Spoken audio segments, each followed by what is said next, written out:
চলো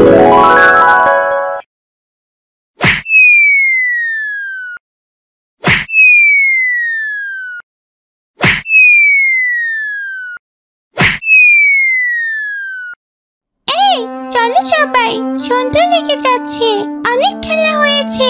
রাত হওয়ার আগে আমাদের চার চার গুহায় ফিরে যেতে হবে।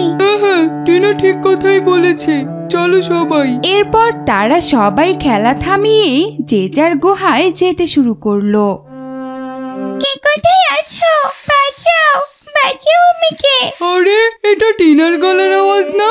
ওর আবার কি হলো? এক্ষুনি খেলা শেষ করে তো গুহায় ফিরছিল। যাই তো, গিয়ে দেখে তো ওর আবার কোনো বিপদ হলো না তো।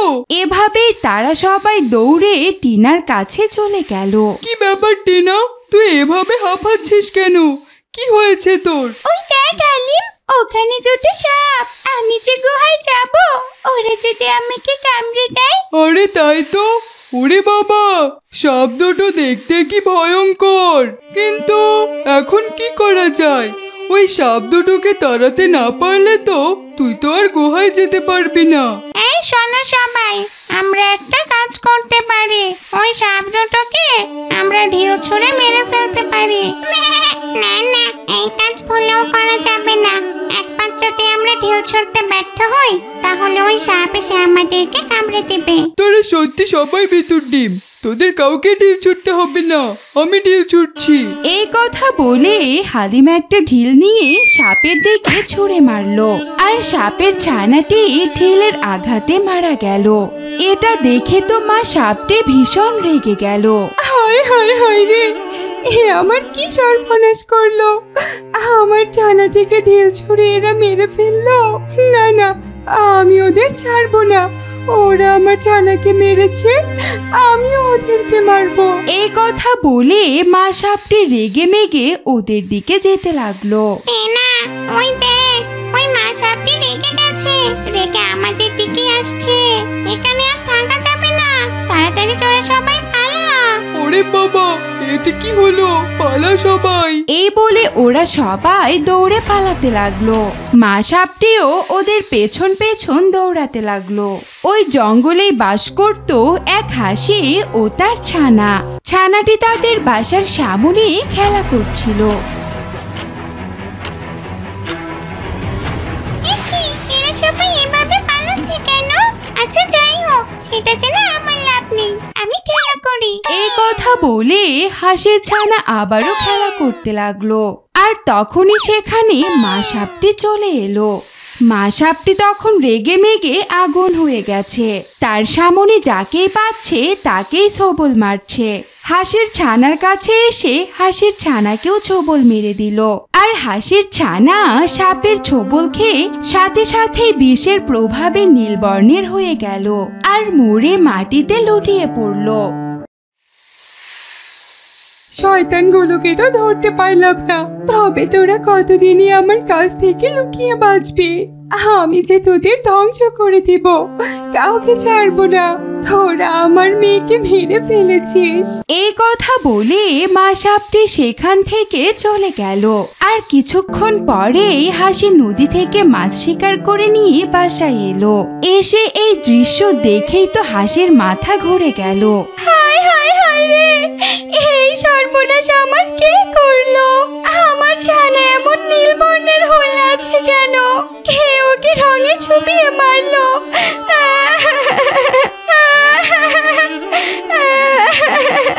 হাসির কান্নার আওয়াজ শুনে বনের সবাই সেখানে চলে এলো।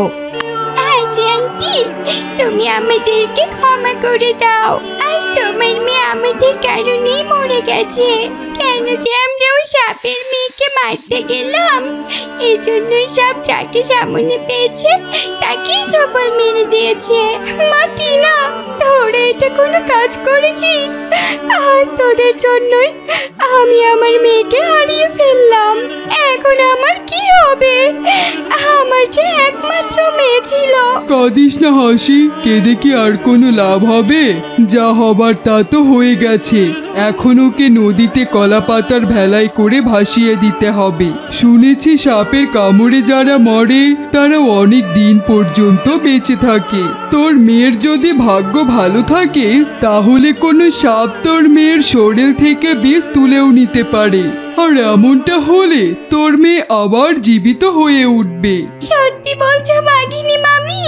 হে খোদা, আমার মেয়ের জন্য তুমি এমন কাউকে পাঠিয়ে দিও, আমি যে আমার মেয়েকে ছাড়া থাকতে পারবো না খোদা। এরপর তারা সবাই মিলে কলা পাতার ভেলায় করে হাঁসের ছানাকে নদীতে ভাসিয়ে দিল। আর ধীরে ধীরে হাঁসের ছানা নদীর স্রোতে ভেসে যেতে লাগলো। এদিকে ওই নদীতেই বাস করত এক বজ্জাত কুমির। কুমির অনেক চেষ্টা করেও আজ নদী থেকে কোনো মাছ ধরতে পারছিল না। আরে ধুর, এটা কোনো কথা হলো? সে সকাল থেকে মাছ ধরার চেষ্টা করে যাচ্ছি, কিন্তু এখন পর্যন্ত একটা মাছও পেলাম না। ক্ষুধার জ্বালায় পেটটা চোচো করছে। এখন আমি কি খাই? ওই তো একটা সাপ যাচ্ছে, এখনকার মতো ওই সাপটাকে খেয়েই আমার পেটের ক্ষুধা আমি মিটাই। যেমন ভাবনা তেমন কাজ। কুমির ডুব দিয়ে চলে গেল সেই সাপের কাছে। এই, কোথায় যাচ্ছিস? তুই এখন কোথাও যেতে পারবি না, আমি যে তোকে এখন খাবো। আজ যে তোকে আমার হাত থেকে কেউ বাঁচাতে পারবে না। এই যে কুমির দিদি, আমার মাথা কিন্তু গরম আছে। আমার ছানাকে জঙ্গলের প্রাণীরা মেরে ফেলেছে। আমি যাকে সামনে পাচ্ছি তাকে কামড়ে দিচ্ছি। তুমি আমার সামনে আসলে কিন্তু আমি তোমাকেও কামড়ে দেব।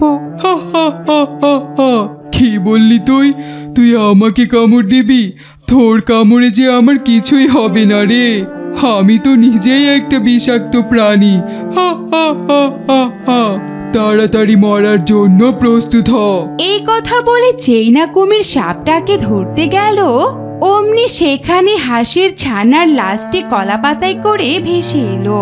কলা পাতার উপরে অমন একটি অদ্ভুত নীল রঙের প্রাণী দেখে তো কুমির ভীষণ ভয় পেয়ে গেল। আরে ওটা আবার কি? ও তো দেখছি আমার দিকে আসছে। ওরে বাবা, এমন নীল রঙের প্রাণী তো আমি কোনোদিনও দেখিনি। এখানে আর থাকা যাবে না, পালাই রে বাবা। এই কথা বলে কুমির ডুব দিয়ে সেখান থেকে পালিয়ে গেল। আর তখন মা সাপটি সেদিকে তাকিয়ে দেখলো সে যে হাঁসছানাটিকে কামড়ে দিয়ে এসেছে এটাই সেই হাঁসছানা। আরে এটাই তো সেই হাঁসছানা যাকে আমি একটু আগে জঙ্গলে কামড়ে দিয়ে এলাম। কিন্তু এই হাঁসছানাটি তো আমার কোনো দোষ করেনি, করেছে তো ওরা। শুধু শুধু ওদের পাপের শাস্তি এই কেন পেল? না না, এই হাঁসছানাটি যেহেতু ওই দুষ্ট কুমিরের হাত থেকে আমার প্রাণ বাঁচালো, আমার ওর প্রাণ বাঁচাতে হবে। এই কথা বলে মা সাপ হাঁসছানার দেহ থেকে তার সমস্ত বিষ শুষে নিল। আর হাঁসছানাটি আবারও আগের মতো সুস্থ হয়ে গেল।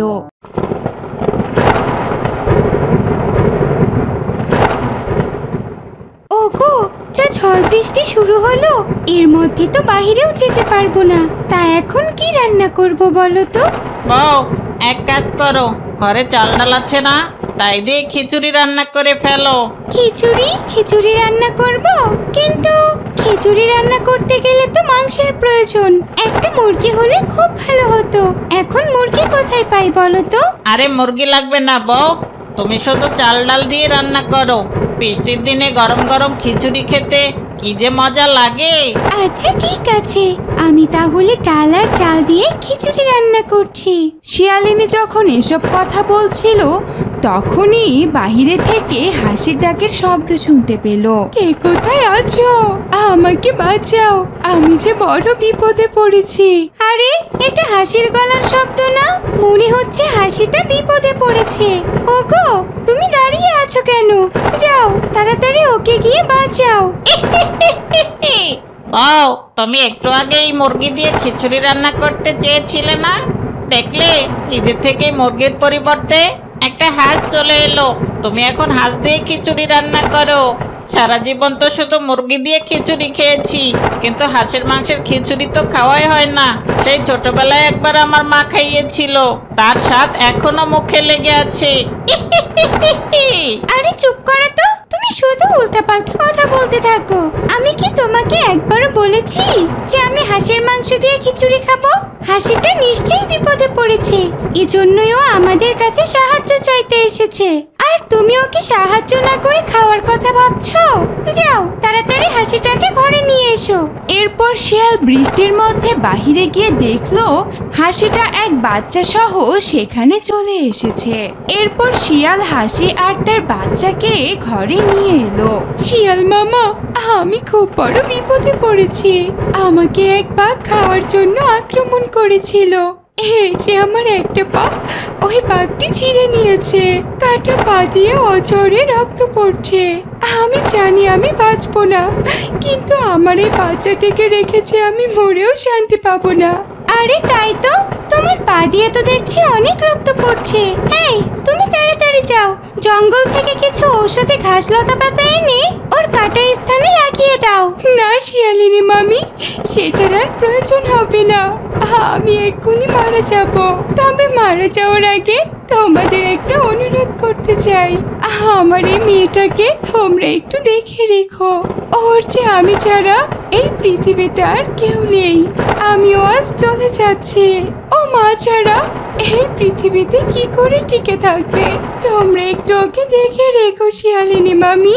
এই কথা বলে হাসি মারা গেল। না না, তুমি আমাকে ছেড়ে চলে গেলে, আমি এখন কার কাছে থাকবো?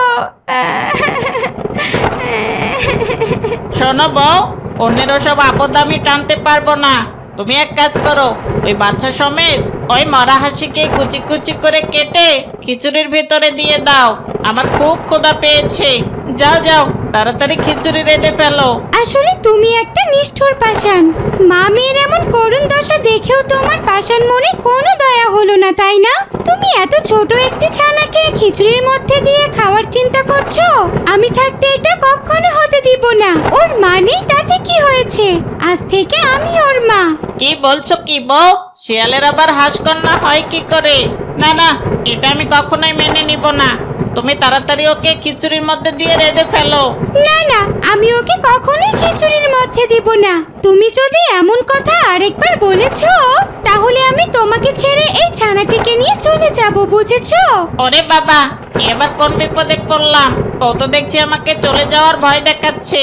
বউ চলে গেলে তো আর বউ পাবো না। শিয়ালপাড়ার সব শিয়ালিনীর তো বিয়ে হয়ে গেছে। আচ্ছা, কি আর করার।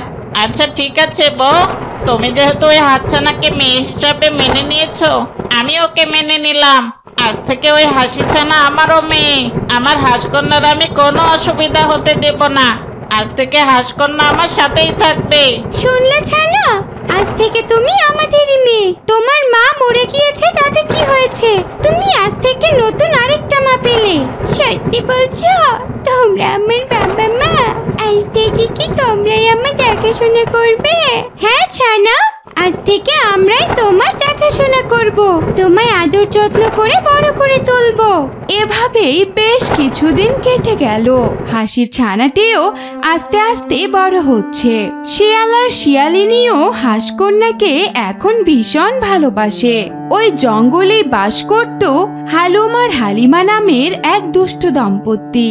একদিন হালিমা বাঘিনী তার স্বামী হালুম বাঘকে বলল, ওগো, অনেকদিন তো হয়ে গেল হাঁসের মাংস খাওয়া হয় না। তুমি একটু হাঁসের মাংসের ব্যবস্থা করবে? অন্য মাংস খেতে খেতে তো বোর হয়ে যাচ্ছি। আরে বউ, আমি কি চেষ্টা কম করছি? এই তো কিছুদিন আগে এক হাসিকে আমি তাড়া করেছিলাম, কিন্তু ওকে ধরতে পারিনি। কোনো মতে ওর পা কামড় দিয়ে ধরেছিলাম, পা রেখেই দৌড়ে পালিয়ে গেছে। তবে ওই হাসির একটা ছানা ছিল, ছানাটা একদম কচি ছিল। যদিও মনে হচ্ছে ওই হাসিটা মারা গেছে, কিন্তু ওর ছানাটা মনে হয় এখনো বেঁচে আছে। আর ছানাটা নিশ্চয়ই এই জঙ্গলেই আছে।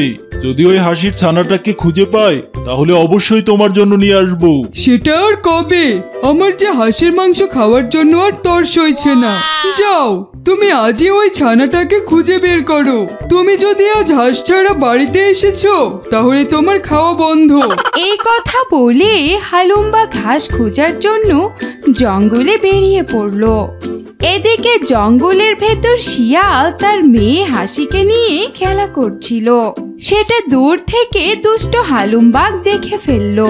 আরে এ কি, শিয়াল ভাগ্নে দেখছি একটা হাঁসের ছানার সাথে খেলা করছি। এ আবার কেমন কথা? শিয়ালের তো হাঁসের ছানাকে দেখলেই খেয়ে ফেলার কথা, কিন্তু ওই হাঁস ছানার সাথে খেলা করছে কেন? যাই তো গিয়ে দেখি তো ব্যাপারটা কি। এই কথা বলে হালুম বাঘ চলে গেল শিয়ালের কাছে, আর শিয়ালের কাছে গিয়ে শিয়ালকে বলল, কি ব্যাপার ভাগ্নে, এ কি অবাক কাণ্ড? তুই এই হাঁস ছানার সাথে খেলা করছিস ওকে না খেয়ে? ব্যাপারটা তো আমি বুঝতে পারলাম না। বাঘ মামা, এ হচ্ছে আমার মেয়ে। আমি আমার মেয়েকে নিয়ে খেলা করছি। কি আবল তাবল কথা বলছিস ভাগ্নে? কোনো হাঁসের ছানা আবার কোনো শেয়ালের মেয়ে হয় কি করে? তোর কথার মাথা মুন্ডু তো আমি কিচ্ছু বুঝতে পারছি না। হয় মামা হয়, ওর মা অনেক বিপদে পড়েছিল। কোন বাঘ নাকি ওর ঠ্যাং কামড় দিয়ে ছিঁড়ে নিয়েছিল। তারপর হাসিটি মারা যায় আর ওর ছানাকে আমাদের কাছে রেখে যায়, আর বলে যায় আমরা যেন ওকে আমাদের মেয়ের মতোই আদর যত্ন করে বড় করি। আমাদের যেহেতু কোনো ছানাপোনা নেই, তাই আমার বউ ওকে মেয়ে হিসেবে মেনে নিয়েছে। শিয়ালের এমন কথা শুনে হালুম বাঘ বুঝতে পারলো যে এটাই সেই ছানা সেদিন যার মাকে সে আক্রমণ করেছিল। ওরে বাবা, এটাই তাহলে সেই ছানা যার মাকে আমি সেদিন আক্রমণ করে পাটা কামড় দিয়ে ছিঁড়ে নিয়েছিলাম। কিন্তু এখন এত সহজে এই শিয়ালের কাছ থেকে ওই হাঁসের ছানাকে ছিনিয়ে নেওয়া যাবে না। ও যা পণ্ডিত, যে করেই হোক কৌশলে এই হাতছানাকে আবার চুরি করে নিয়ে যেতেই হবে। আজকে যাই, আরেকদিন সময় সুযোগ করে অবশ্যই ওকে চুরি করে নিয়ে যাব। ভাগ্নে, খুব ভালো করেছিস। তুই তাহলে তোর মেয়েকে নিয়ে খেলা কর, আমি তাহলে আসি। এই কথা বলে হালুম বাঘ সেখান থেকে চলে গেল, আর শিয়াল তার মেয়ে হাঁসকন্যার সাথে খেলা করতে থাকলো। তো বন্ধুরা, তোমাদের কি মনে হয় হালুম বাঘকে পারবে শিয়ালের কাছ থেকে তার হাঁসছানাকে ছিনিয়ে নিতে? তা যদি তোমরা জানতে চাও তাহলে শিয়ালের হাঁসকন্যা গল্পের দ্বিতীয় পর্বটি দেখতে একদমই ভুলো না। শিয়ালপাড়া জঙ্গলে এক হাসি তার মেয়েকে নিয়ে বাস করত, কিন্তু হাসি অন্য সকল হাঁসদের মতো মাছ ধরে খেত না। সে তার গুহার সামনে ধানের চাষাবাদ করে ধান খেত।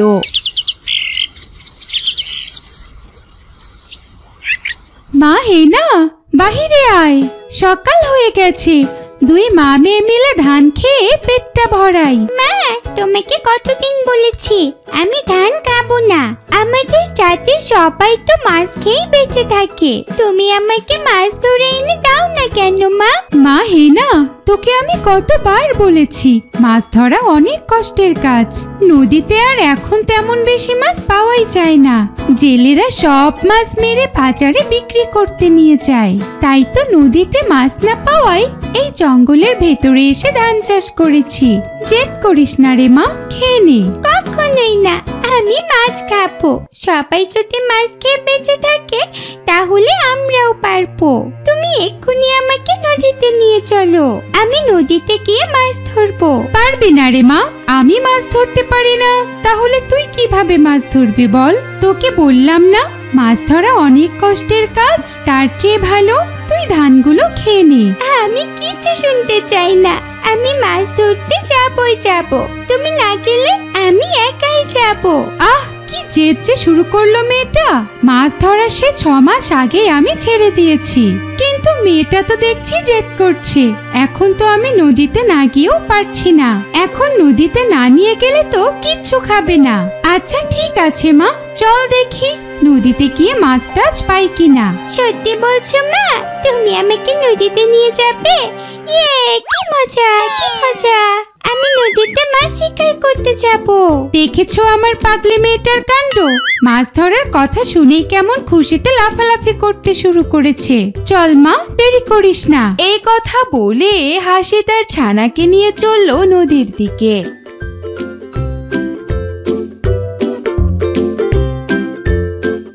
আহ, আজ কতদিন পর নদীতে এলাম।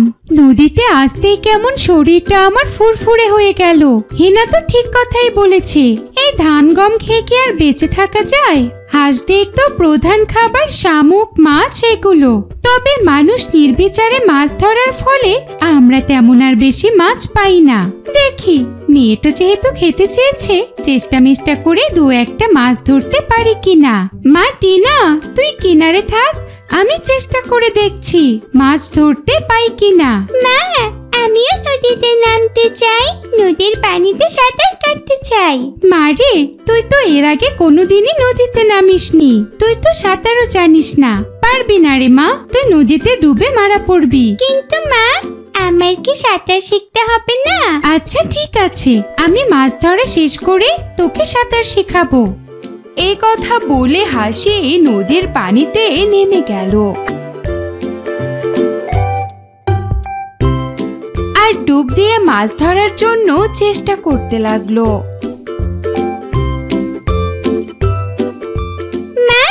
মাছ ধরেছো? তোকে তো বলেছিলামই মা, মাছ ধরা এত সহজ কাজ নয়। দেখ, সে কখন থেকে ডুব দিয়ে যাচ্ছি, কিন্তু এখন পর্যন্ত একটা মাছ ধরতে পারলাম না। কম সাধে কি আর আমি ওই জঙ্গলের ভেতরে গিয়ে ধান চাষ করা শুরু করে দিয়েছি? কথা শোনো না মা, তুমি চেষ্টা করতে থাকো, দেখবে অবশ্যই মাছ পাবে। কচু পাবো? আমার মন বলছে আজ আমি একটা মাছও পাবো না, শুধুমাত্র তোর জেদের কারণে এখানে আসা। মা, এবার তুমি ডুব দাও, দেখবে তুমি সত্যি সত্যি একটা মাছ পাবে। আচ্ছা ঠিক আছে, তাহলে কিন্তু এটাই শেষ ডুব। আমি যদি এই ডুবে মাছ না পাই, তাহলে কিন্তু সত্যি সত্যি আমি উঠে আসবো, তখন কিন্তু আর জেদ করতে পারবি না। আচ্ছা মা, ঠিক আছে, তোমার শর্তে আমি রাজি। এই কথা বলে হাসি নদীর পানিতে দিল ডুব। আর কিছুক্ষণ পরেই একটা নীল রঙের মাছ ধরে নিয়ে হাসি ওপরে উঠে এলো। দেখেছো মা, তোমাকে বলেছিলাম না, তুমি এবার মাছ পাবেই পাবে। ওরে বাবা, দেখেছো মাছটা কত সুন্দর, একেবারে নীল রঙের। মাছটা আমার খুব পছন্দ হয়েছে মা, আমি এক্ষুনি এটাকে খাবো। আরে ব্যাপারটা কি? এমন অদ্ভুত নীলবর্ণের মাছ তো আমি এর আগে কখনো দেখিনি। নদীতে যে নীলবর্ণের মাছ থাকে সেটাও তো আমার জানা নেই। কি ভাবছো মা? মাছটা আমাকে খেতে দাও। ভাবছি কি মা, আমি নীল রঙের এমন মাছ কখনো দেখিনি। আমার মনে হচ্ছে এই মাছটি খাওয়া ঠিক হবে না, এটা হয়তোবা কোনো মাছ নয়। একে ছেড়ে দেওয়াটাই আমাদের জন্য ভালো হবে। কি বলছো মা? এতদিন পরে একটা মাছ খেতে পারবো, আর তুমি কিনা বলছো ছেড়ে দিতে? আমি কখনো ওকে ছেড়ে দিব না, আমি এক্ষুনি ওকে খাবো। এই বলে যেই না হাসির মেয়ে হেনা মাছটিকে খেতে গেল, অমনি মাছটি বলে উঠলো, আমাকে খেও না, তোমরা আমাকে খেও না। কে কে কথা বলে উঠলো? মা হেনা, তুই কথা বলে উঠলি? না তো মা, আমি তো কথা বলিনি। তাহলে কে কথা বললো? কিছুই তো বুঝতে পারছি না। আমি কথা বলেছি, এই যে একটু নিচে তাকিয়ে দেখুন। আরে এই মাছটা তো দেখছি কথা বলছে। ওরে বাবা, মনে হচ্ছে এটা ভূত। মা টিনা, জলদি করে পালা। তো তোকে বলেছিলাম না এটা কোনো মাছ না, দেখলি? আমার কথা বিশ্বাস হলো তো?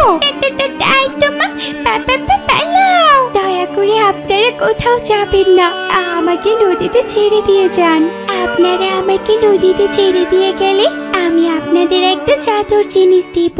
ওই জিনিসের কাছে আপনারা যা চাইবেন তাই পাবেন। সত্যি তুমি আমাদের জাদুর জিনিস দেবে? হ্যাঁ হ্যাঁ সত্যি, তবে আমাকে নদীতে ছেড়ে দিতে হবে। এর বিনিময়ে আপনারা যেটা চাবেন আমি আপনাদের সেটাই দেব। আচ্ছা ঠিক আছে, আমার মেয়েটা শুধু সব সময় মাছ খেতে চায়। তুমি এমন একটি জিনিস দাও যাতে আমাকে কষ্ট করে আর মাছ ধরে খেতে না হয়। আমি সেই জিনিসের কাছে মাছ চাইলেই যাতে সেই জিনিসটি আমাকে মাছ দেয়। আচ্ছা ঠিক আছে, আমি এই নদীর ধারে একটা মাছের বাড়ি বানিয়ে দিচ্ছি। আপনারা যখনই ওই মাছ বাড়ির কাছে মাছ চাইবেন, তখনই নদী থেকে মাছ লাফিয়ে ওই মাছ বাড়িটির ভেতরে উঠে যাবে। তাই নাকি? তাহলে তো ভালোই হয়, দাও তাহলে এক্ষুনি। এরপর জাদুর নীল মাছ তার জাদু শক্তি দিয়ে সেই নদীর ধারে একটি জাদুর মাছ বাড়ি বানিয়ে দিল। হাসি আর তার মেয়ে সেই মাছ বাড়িতে প্রবেশ করে মাছ বাড়ির কাছে মাছ চাইলো। তখনই লাফিয়ে লাফিয়ে মাছ নদী থেকে মাছ বাড়ির ভেতরে উঠতে শুরু করলো। এটা দেখে তো হাসি আর ওর মেয়ে হেনা খুব খুশি হয়ে গেল। আরে এ কি অবাক কাণ্ড! এমন অদ্ভুত কাণ্ড দেখে তো আমি বিস্মিত হয়ে গেছি। এখন আপনারা আমাকে ছেড়ে দিন। আপনারা আমার কাছে যা চেয়েছেন আমি আপনাদেরকে তাই দিয়েছি। আর বেশিক্ষণ উপরে থাকলে আমি তো মারা যাব। ছেড়ে দিন আমাকে। আচ্ছা ঠিক আছে, ছেড়ে দিচ্ছি। যদি এরপর আমরা কোনো বিপদে পড়ি তখন কি হবে? আপনারা যদি এরপর আরো কোনো বিপদে পড়েন তাহলে আমাকে শুধু জাদুর নীল মাছ বলে ডাকলেই আমি ওপরে চলে আসব আর আপনাদের সাহায্য করব। আচ্ছা ঠিক আছে, আসবে কিন্তু। তোমাকে তাহলে ছেড়ে দিচ্ছি। এরপর হাসি সেই জাদুর নীল মাছটিকে ছেড়ে দিল। আর তারপর তারা মা মেয়ে সেই মাছ বাড়ির মাছ খেয়ে সুখে শান্তিতে দিন কাটাতে লাগলো। শিয়ালপাড়া জঙ্গলে এক হাসি তার দুটি ছানাকে নিয়ে বাস করত। একদিন হাসি নদী থেকে মাছ শিকার করে বাসায় ফিরছিল। তখনই ওই জঙ্গলের দুষ্ট পাজি শিয়ালটা হাসিকে দেখে ফেলে। আরে কি, ওই হাসি তো দেখছি মাছ ধরে নিয়ে ওর বাসার দিকে যাচ্ছে। মনে হচ্ছে ওই হাসি বাসায় ছানা ফুটিয়েছে। ভালোই হলো, অনেকদিন থেকে কচি হাত ছানার মাংস খাওয়া হয় না। ওই হাসি আর ওর ছানাকে খেয়ে একদিন আমার পেট ভরাবো। এই কথা বলে শিয়াল সেখান থেকে চলে গেল। আর শিয়ালের এসব কথা হাসি শুনতে পেয়েছিল। আরে এটা কি হলো? এতদিন আমি লুকিয়ে লুকিয়ে আমার ছানাদের জন্য মাছ শিকার করে আনছিলাম, কিন্তু আজ এই পাজি শিয়াল তো আমায় দেখে ফেললো। বলল একদিন আমার বাসায় গিয়ে আমাকে আর আমার ছানাদেরকে খেয়ে নিবে। না না, আমি বেঁচে থাকতে আমার ছানাদেরকে আমি কিচ্ছু হতে দিব না। যে করেই হোক ওই দুষ্ট পাজি শিয়ালের হাত থেকে আমার ছানাদেরকে রক্ষা করতেই হবে। এই কথা বলে হাসি তার বাসায় চলে গেল। আর বাসায় গিয়ে তার ছানাদেরকে বলল, ছানারা জলদি করে মাছগুলো খেয়ে নাও, আমাদের যে এক্ষুনি এখান থেকে পালাতে হবে। কি বলছো কি মা? আমরা হঠাৎ এখান থেকে পালাবো কেন? মারি, এক দুষ্ট পাজি শিয়ালের নজর যে আমাদের উপর পড়েছে। ওই শিয়াল যে কোনো সময় আমাদের খেতে আসতে পারে, তাই তাড়াতাড়ি এখান থেকে আমাদের পালিয়ে অন্য জায়গায় যেতে হবে। আর কথা বলার সময় নেই মা, তাড়াতাড়ি মাছগুলো খেয়ে তোরা দুপুনি চল আমার সাথে। এরপর হাসির ছানা দুটো ঘাপুস ঘুপুস করে মাছ দুটো খেয়ে তার মায়ের সাথে জঙ্গল ছেড়ে পালাতে লাগলো। আর হঠাৎই দুষ্ট পাজি শিয়াল হাসির সামনে চলে আসে। একই হাসি, আজকে আমি তোর ছানাকে খাওয়ার পরিকল্পনা করলাম, আর এখন দেখছি তুই তোর ছানাগুলোকে নিয়ে পালাচ্ছিস। কিন্তু এখন যে তুমি পালাতে পারবে না সোনা, আমি যে তোমার ছানা সহ এখন তোমাকে গপ গপ করে খেয়ে নিব। আমাকে যেতে দাও শিয়াল ভাই, এই ছানা দুটো ছাড়া যে আমার আর কেউ নেই। আমি ওদেরকে ছাড়া বাঁচবো না, আমাকে যেতে দাও। জানি তো তুই বাঁচবি না, এজন্যই তো আমি তোর ছানা দুটোকেও খাবো, সাথে তোকেও খাবো, যাতে তোদের আর কারো কষ্ট না পেতে হয়। বুঝেছিস? এখন এত কথা বলিস না তো, ক্ষুধার জ্বালায় পেটের ভিতরে ইঁদুর দৌড়াচ্ছে। এখন আমাকে একটু শান্তি করে খেতে দে। এই কথা বলে দুষ্ট পাজি শিয়াল হাসির ওপর ঝাঁপিয়ে পড়লো। হাসি শিয়ালের পায়ের নিচ থেকে তার ছানাদেরকে বলল, ছানারা তোমরা এখান থেকে পালাও, আমাকে নিয়ে তোমরা ভেবো না। আমি জানি আমি বাঁচতে পারবো না, কিন্তু তোমরা তোমাদের নিজেদের জীবন বাঁচাও। মা, আমরা তোমাকে ছেড়ে চলে যাব? আমরা যে তোমাকে ছাড়া থাকতে পারবো না। এমন কথা বলো না মা, তোমরা এখানে থাকলে এই দুষ্ট পাজি শিয়াল তোমাদেরকেও খেয়ে ফেলবে। তাড়াতাড়ি পালাও আমার সোনারা। মায়ের এমন কথা শুনে ছানা দুটো সেখান থেকে পালাতে লাগলো। আর এদিকে দুষ্ট পাজি শিয়াল মা হাসিকে ঘাপুস ঘুপুস করে খেয়ে বলল, এই হাসির বাচ্চারা, কোথায় পালাচ্ছিস? হ্যাঁ, আমার হাত থেকে পালিয়ে বাঁচা অত সহজ না। তোরা যেখানেই থাকিস না কেন, আমি তো তোদেরকে ধরবই। এই কথা বলে শিয়াল ও হাসির ছানা দুটির পেছন পেছন দৌড়াতে লাগলো। দৌড়াতে দৌড়াতে হঠাৎ হাসির ছানা দুটো ঝোপের আড়ালে লুকিয়ে পড়লো। আর দুষ্ট পাজি শিয়াল অনেক খুঁজেও হাসির ছানা দুটোকে আর খুঁজে পেল না। হঠাৎ এই ছানা দুটো আবার কোথায় উধাও হয়ে গেল? এদিক দিয়েই তো দৌড়াচ্ছিল। আরে ধুর, আমার কপালটাই খারাপ। এই বুড়ো হাসিটাকে খেতে গিয়ে কচি দুটো হাঁসের ছানাকে মিস করে ফেললাম। তবে যাই হোক, এই বুড়ো হাসিটাকে খেয়ে পেটটা একদম ভরে গেছে। এখন গুহায় গিয়ে আরামের একটা ঘুম দিব। আর ওই হাসির ছানা দুটো কোথায় পালাবে? এই জঙ্গলেই আছে। একদিন না একদিন ওদেরকে আমি ঠিকই খুঁজে বের করব। এই কথা বলে শিয়াল সেখান থেকে চলে গেল। শিয়াল চলে যাওয়ার পর হাসির ছানা দুটো ঝোপের আড়াল থেকে বেরিয়ে বলল, আপু, ওই দুষ্ট পাজি শিয়াল তো আমাদের মাকে খেয়ে ফেলেছে। এখন আমরা কোথায় যাব? কার সাথে থাকবো? কাঁদিস না রে বোন, মানে তাতে কি হয়েছে? আমি তো আছি। আমি একটা না একটা ব্যবস্থা করব। চল বোন, মাকে যেখানে ওই পাজি শিয়ালটা খেয়ে ফেলেছে সেখানে যাই।